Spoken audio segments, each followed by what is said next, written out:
Hello বন্ধুরা, সকাল সকাল বেরিয়ে পড়লাম বাবার মাথায় জল ঢালতে। তো প্রথমে চলে আসলাম বিএল কলেজে বাবার মাথায় জল ঢালার জন্য।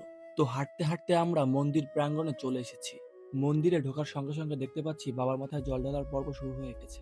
তো আমরাও বাবার মাথায় জল ঢালার জন্য নদীতে জল ভরতে আসলাম। এরপর সবাই মিলে পূজার জন্য বেলপাতা সংগ্রহ করলাম।